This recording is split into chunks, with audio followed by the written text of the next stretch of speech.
Hello, beautiful moms and entrepreneurs. My name is Sharice Walker, and I'm your host of the Unbreakable Mompreneurs podcast. This is a place where we come together to learn, grow, and inspire. So sit back, relax, and let's get started.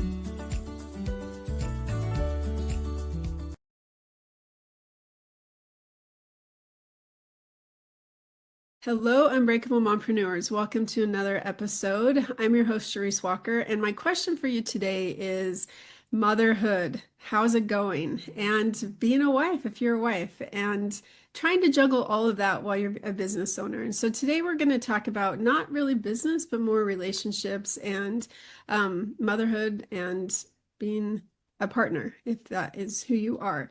So without further ado, I have Sari Barron with us today, and I'm going to let you introduce yourself. Okay, wonderful. Well, thank you for having me, Sharice. So I'm a licensed marriage family therapist, and I've been in practice for over 15 years.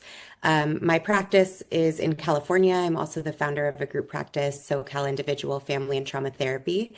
My main focus and passion is really there's a couple of aspects to it is trauma PTSD. I'm also an EMDR certified and an approved consultant therapist, as well as parenting and adolescence. So I just thank you so much for having me. I love chatting with other moms. I love chatting all things. So I'm happy to be here. Well, and this is a conversation I could go on for hours, and so it's going to be Yeah. hard to not.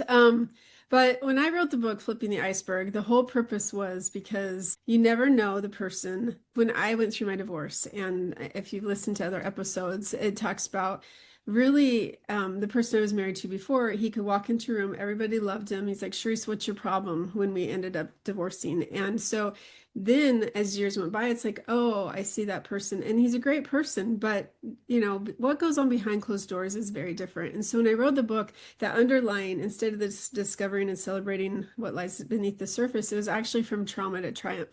Because as I was writing the book, I realized how much trauma I had experienced in my younger years that affected my marriage. And so had I been able to deal with some of that trauma, our marriage might have been different. Now, I'm not taking full responsibility at all, but I think it takes two to tango. And when you're getting into a relationship, if you haven't dealt with that trauma, it does carry into the relationship. And I talked about how it can sink it or not. And so when you deal with, because obviously everybody has trauma, it could be very significant to like mine sixth grade playground situation that affected me, right? And so how do you help people deal with that and heal from trauma? And I know that's a huge. It is a big question. Yeah, it's a big question. And I think that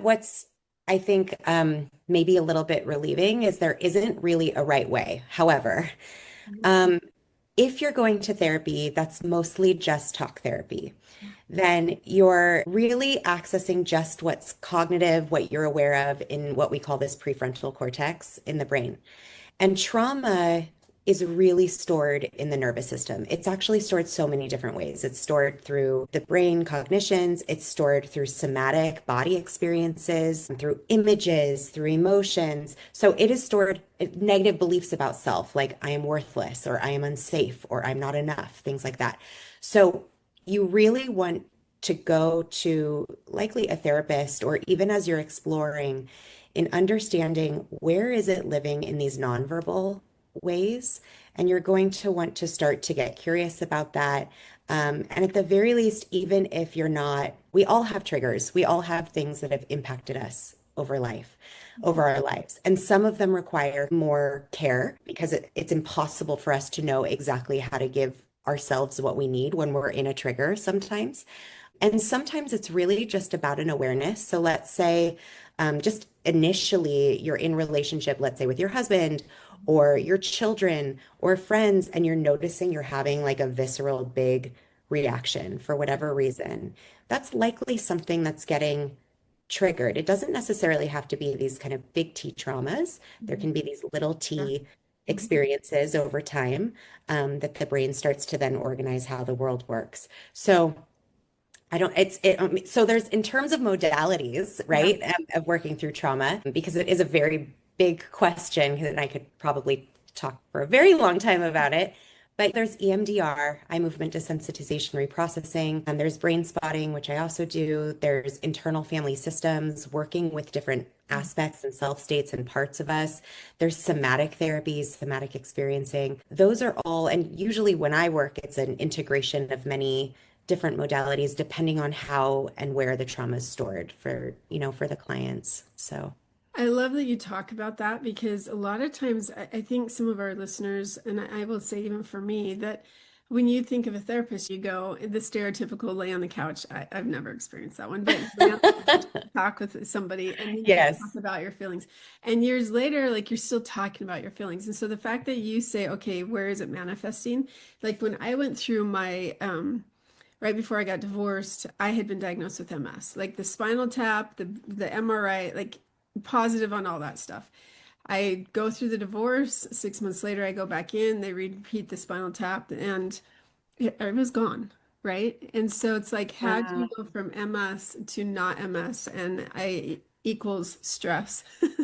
And so when No, you talk about your body, you know. absolutely. I just actually had an experience, and this has happened to me a number of times with clients where very similar to your story. She was diagnosed with Graves' disease. We've done a hell of a job. She's done really a hell of a job with really doing a lot of reparenting and healing, inner child healing. And it's gone like zero, like almost non-existent inflammation levels Mhm. in her body. And it's such a, I mean, that's profound, Charisse. Like, and that kind of stuff is what really like, I mean, as a clinician, it's so meaningful to be kind of a part of someone's journey to really look at how things are stored. And it is crazy when we kind of like out of survival, of course, out of this amazing way we survive, kind of like shove it down, buckle it down, sometimes dissociate it away.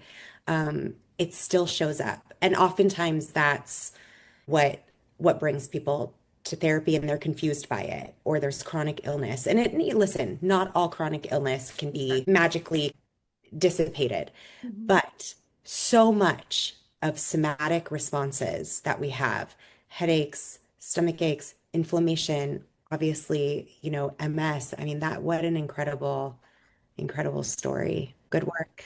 That must have been a lot of work to get through Oh, that for you. yeah, it was. And I think that that was my point is that it's not just about talking. Like you have to Yeah. figure out what is the root and how do you solve that and how do you Yeah. come to it. And so that's something where, it's hard because you never really know what is going to be the trigger, what's going to be the fact. And yeah, I talk about my sixth grade where I asked two girls to play and they're like, no. And then they started making fun of me. And then it was at that point where I stopped trying to have close friends, right? And so, I mean, I've been changing that. It's taken a lot of time, obviously, because I'm much older than that now, but it wasn't until I realized, and you start to figure out, okay, what are those life-changing moments and pivots that you do things because of something else? And I don't subconsciously versus consciously, how do you identify that if you're working with somebody? Yeah, that's a great question, and that's a really good example. So if you're open to it, I want to kind of get curious about that Mhm. experience for you, right? So when you think of, and I know that it's shifted for you, but like if you think of making friends today, Mhm. where do you feel that like "Ugh," in your body, that a little bit of distress in your Trust. body, in your Mhm. chest? Mhm. So one way to get curious about what's feeding that is to ask someone to locate where they're feeling it in their body. And if they were to attach that even to a negative belief, Mhm. right? What did it mean about you that you couldn't, that these girls or these people were making fun of you or rejecting you? What did that mean about you? I am Not good enough.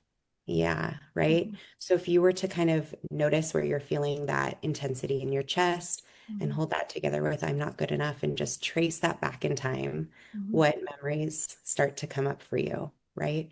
So that's like one way that we can start to get curious about these what we call feeder Mhm. memories. And for some people, they're nonverbal. For some people, it's pre-verbal trauma, especially with attachment stuff, attachment disruption even if it's just like I was in the crib crying forever and no one came for me, Yeah. right? They can't actually verbalize that. They don't actually remember it, but their body remembers it. Mhm. And what do they start to do and pretzel them? Like you said, it's hard. It was hard to form close Mhm. friendships. Mhm. So you learned how to kind of pretzel your way into protecting yourself from needing or wanting or feeling that feeling of I'm not good enough, right?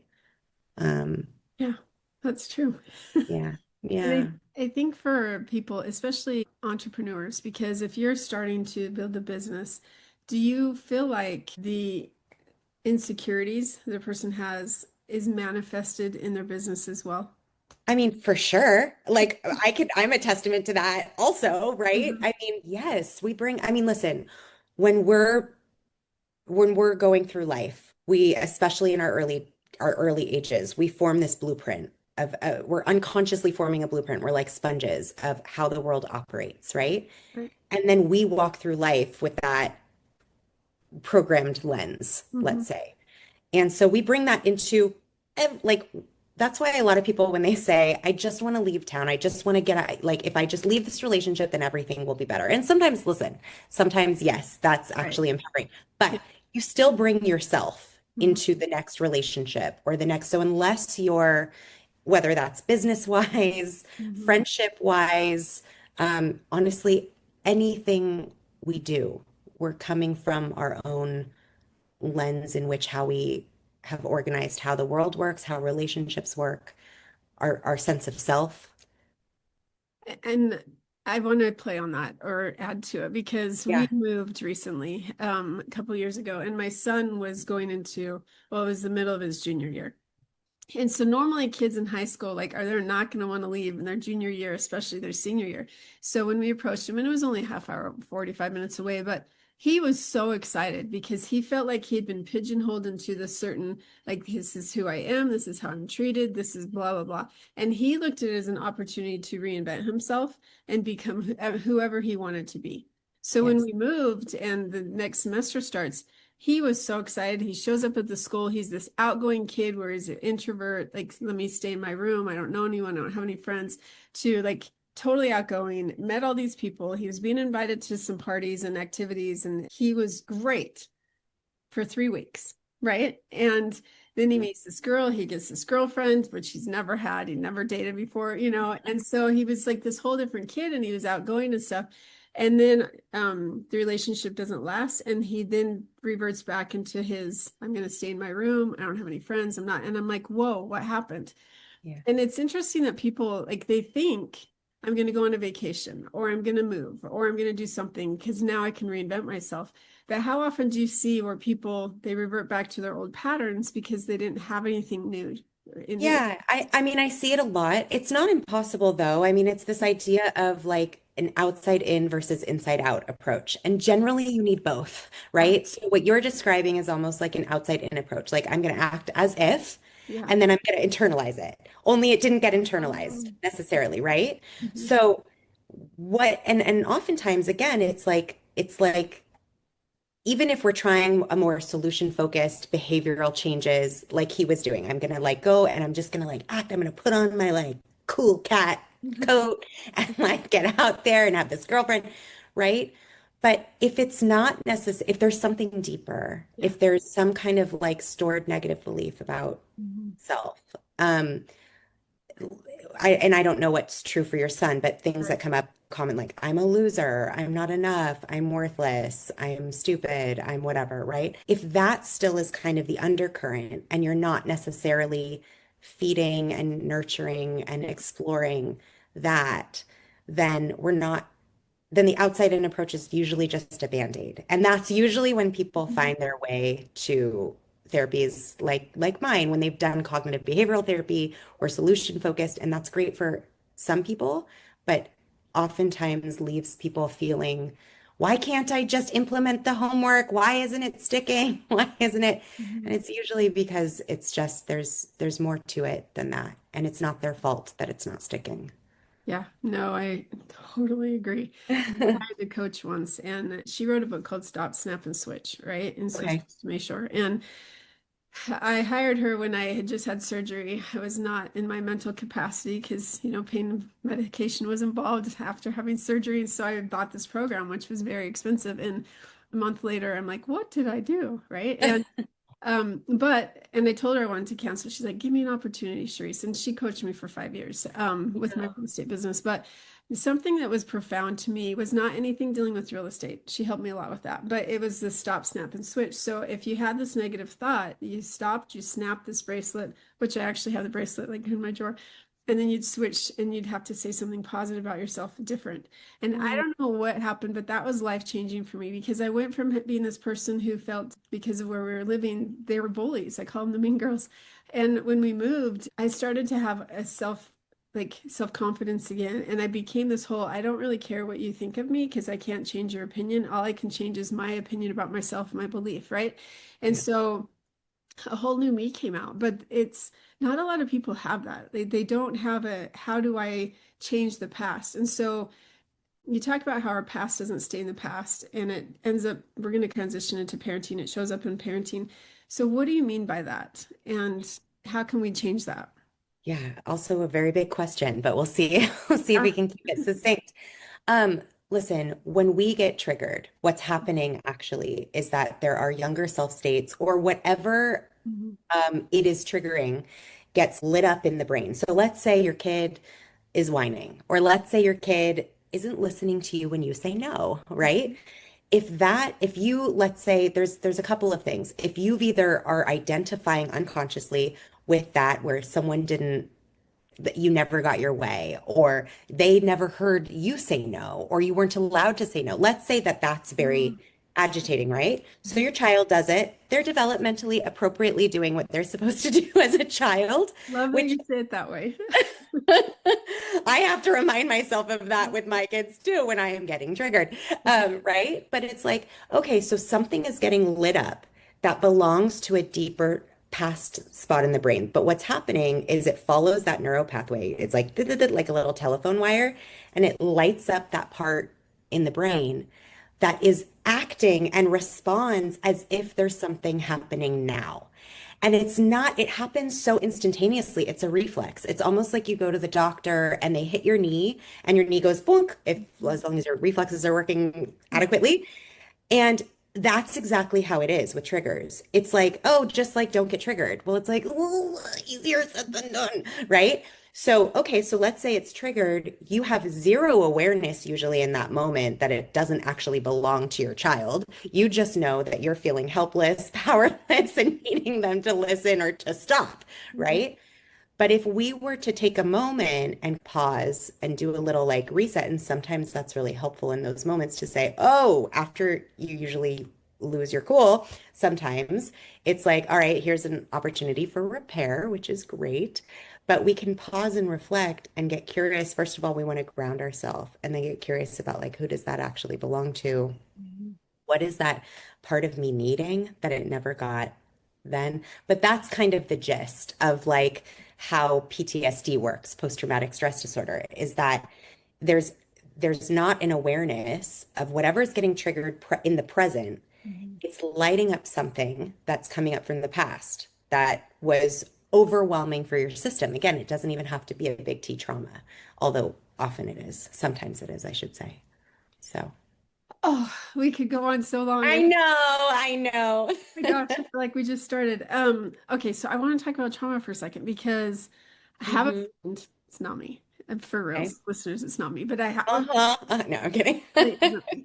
But I love my friends. And so I watch because they have been in abusive relationships or they've been out and now they've gotten into a different relationship. And so like they have these kids and it could be triggered. Like this I was over at their house once and the son dropped a pizza out of the like they went to get the pizza out of the oven and it dropped and it was all over the floor and stuff and this person exploded.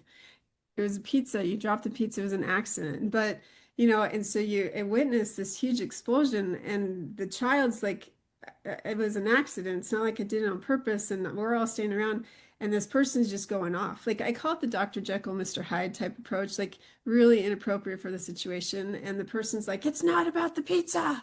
And we're like, but it was.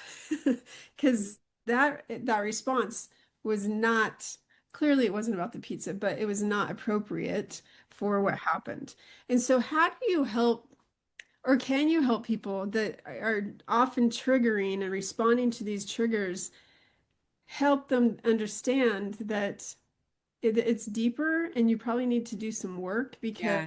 it's I not mean, appropriate. this is the crux of what kind of this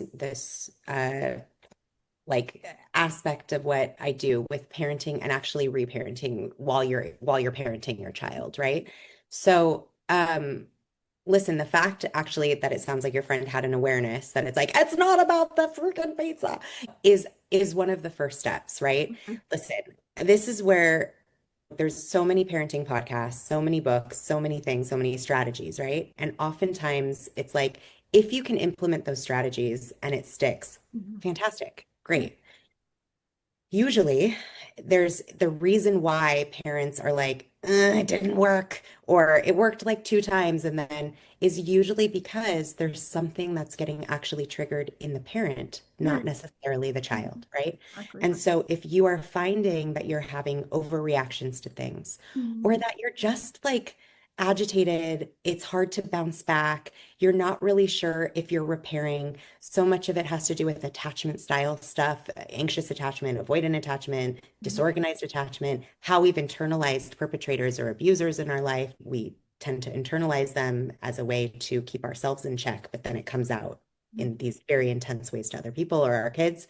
Um, so that's where it's usually a sign that it's like, wait a minute, like I think I need just some extra support. And I think sometimes I think it's shifting the stigma around asking for help, but it's such a gift if you're able to lean into being curious about yourself.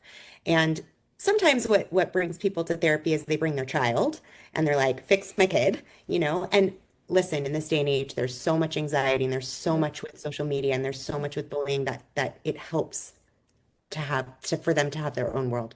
Right. But it is usually often what's also coming up in the dynamic Mhm. in the parent and their own stuff that's getting that's interrupting the way that they can stay in connection with what their kids actually needing in that moment because the kid's behavior is communicating something. The Right. behavior is like a symptom of something. So Mhm. we have to start to get curious about that. But if we are so charged that we want to either be right or we're feeling like we need to feel back in control and powerful, it's really hard for us to stay curious about their experience. Mhm. And that doesn't mean we don't help them learn and set boundaries and say no. Sometimes I have big issues with people that don't want to say no to their children. That's usually what there are signs. I think I went on a tangent, but No. that's usually, I mean, all of those kinds of things are are signs about getting curious about what's coming up Mhm. in self. And sometimes it's very short-term work, right? Like it's like awarenesses, helping you learn grounding, helping you learn nervous system regulation. And then sometimes it uncovers maybe deeper stored stuff that transitions into longer term therapy sometimes. You're a wealth of knowledge. Well, Yeah. let's transition to our momhood status, Okay. right? So if you were sitting at a park, and watching your kids play on the playground or whatever, and this pregnant, 9-month pregnant woman comes and sits next to you, first time mom, you start talking and you reminisce from when you were pregnant until now where your kids are, and what you deal with it professionally as well, because you see the whole gamut.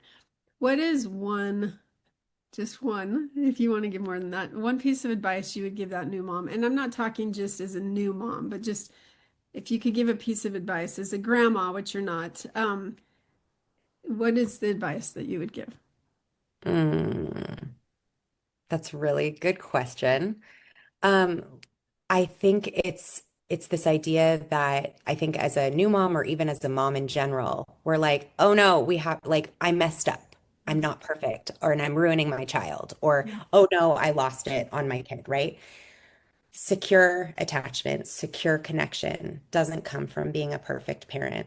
It actually comes from those little imperfections that we have as long as it doesn't live in abuse land, Right. right? That where we find our way back into repair. Like that's what builds security. So all this pressure that you are going to feel like as a parent is really normal and it's a sign to get if you can be compassionate to self, to give yourself some grace, to give your kids some grace, and to really find your way back to repair. That you are going to slip, you are going to mess up. It's so important of how you find your way back, to connection. So I think that's what I would say. And it's true, you're not going to be the perfect parent because if you thought as a kid, I'm never going to do that when I have kids, and then you Oh, find yeah. yourself doing it, or you go the extreme opposite, like it's not good either. And That's right. Well, and being perfect is very anxiety provoking, yeah, right? Perfectionism. I mean, I'm a perfectionist, but it's very anxiety provoking, and we don't want our kids to feel like they have to be perfect people either, you right, know? right. That it's So, okay to make mistakes because that's how you learn. yeah. Not big mistakes though, like the whole adult Right. thing. If you can just keep it Yeah. like within my window of what I can handle, that would be great. Oh, yeah. You know? I'll take like, I have a 10-year-old as well, that I will take those mistakes all day long. It's when they become adults and you're I like, know. why'd you do that? You know? Yeah. Yeah. That's like the stakes the stakes get higher, you know? Right. The errors get Hmm. more impactful Yeah, absolutely. when they're older. Well, if our listeners think, you know what, I actually don't want to just sit on the couch and talk. I actually want to like solve these issues so that I can heal and help my children. How can they get a hold of you? Yeah, absolutely. So I'm on Instagram at Sari Rose Therapy. Mhm. You can also go to sarirositherapy.com. And I also have a parenting community where and in this parenting community, of course, I'm giving the strategies and things that are going to help you, I think, feel in Mhm. control. But it does offer a live monthly call with me where you can ask all the questions. So much of the resources and the crux of my work is really getting curious about what's getting triggered in the parent so it starts to get into that deeper exploration, and you can really do that from anywhere. And sometimes it highlights a higher need for therapy. And if you're not in California or Oregon, where, my practice or the practice that I founded can offer services, we are very committed to helping people get connected in their areas or at least get them on the right track of what modalities and the kinds of things you'd want to look for in a therapist. So you can either, all of that information you can find at at Cerebros Therapy on Instagram or going to my website, and I can give you a link. What is the link? Because we'll put it in the show notes. So People. it's Mhm. www.sari, S-A-R-I, rose, like the flower, therapy.com. And actually, if anyone's interested or if you want to offer this to your community, I dabbled in creating like a Sari connected GPT, which I know it's not going to replace therapy. However, I'm really excited about it because I believe in it so much.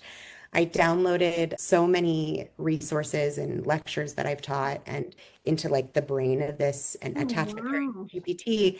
And you can literally 24/7 like type in like a GPT, a question, a parenting question, even a relationship question, and it will literally kind of help you with it will give you scripts of what to say to your kids and also what to say to yourself to help ground you and start to get curious about what's getting triggered. So I am kind of obsessed with it. I use it now for myself, my own kids. I'm like, I don't think I handle that well.